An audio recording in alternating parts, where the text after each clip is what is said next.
먼저 이해찬 당대표님의 인사 말씀이 있으시겠습니다.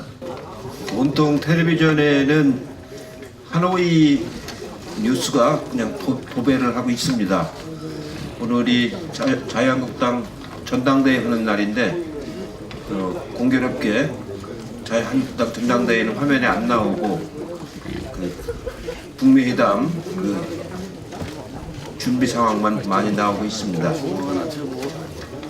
실제로 오늘 저녁 만찬 그리고 내일 회담 이 두 가지가 그 결과 여하에 따라서 한반도의 말하자면 진로가 바뀌는 큰 계기가 될 거라고 생각을 하고 있습니다. 현재까지 제가 들은 바로는 어느 정도 싱가포르 회담의 기초에서 성과가 좀 나올 걸로 그렇게 지금 듣고 있습니다. 어느 정도 성과만 나와도 이제는 한반도에 새로운 전기가 돌아와서 다시는 이제 지난 분단 체제처럼 돌아가지 않는 그런 중요한 역사적 대전환이 이루어질 거라고 봅니다.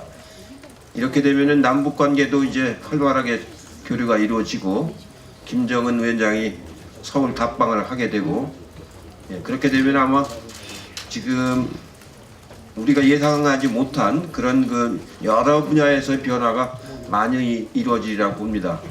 특히 정치권도 큰 변화가 오리라고 봅니다. 지금까지 냉전 체제에 의존해서 음해 공작으로 했던 정치 세력은 굉장히 위축될 수밖에 없고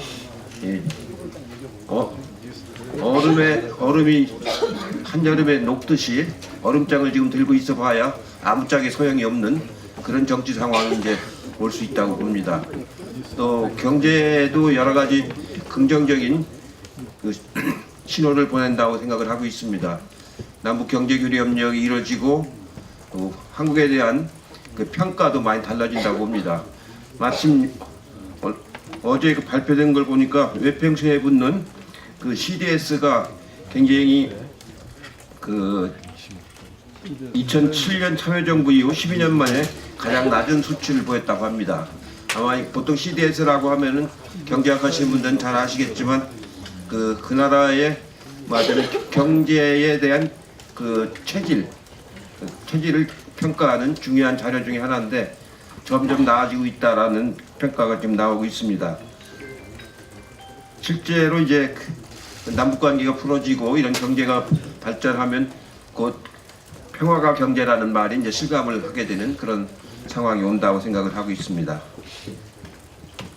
어제는 저희가 한국 독립유공자협회를 방문해서 독립유공자분들하고 간담회를 가졌는데 놀라운 것은 1919년에 탄생하신 분이 요 앞전 독립유공자협회 회장을 했는데 올해로 만 100세 3.1운동 100주년을 3.1운동 해에 태어나신 분이 100주년을 맞이하는 그런 모습인데 굉장히 아주 건강하시고 독립운동을 하시던 결기가 아직도 남아있는 그런 모습을 보고 깜짝 놀랐습니다.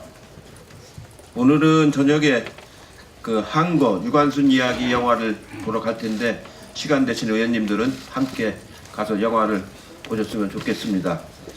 다행히 유관순 열사가 이번에 서운이 추가돼서 1급으로 이제 격상이 됐습니다. 그렇게 되니까 유관순 여사만큼 독립운동을 치열하게 하셨던 분들이 아직도 상급으로 분류되어 있는 분들이 많은데 그분들에 대한 예우를 다시 한번 검토해보는 계기를 우리가 가져야 될 것 같습니다. 오늘까지는 자유한국당이 저렇게 전당대회 한다고 국회를 거의 비우고 그랬었는데 오늘 전당대회에서 새 지도부가 뽑히면은 내일부터라도 자유한국당이 국회에 등원을 해서 산적한 여러 가지 민생 법안들을 다룰 수 있는 자세로 전환되기를 바라겠습니다. 실제로 여러 가지 법안들이 2월달에 처리가 됐어야 되는데 하나도 처리되지 못해가지고 나중에 원내대표가 말씀하시겠습니다만 이렇게 공전하게 되면은 여야가 공히 국민들로부터 지탄을 받는 그런 국회가 될 가능성이 높습니다.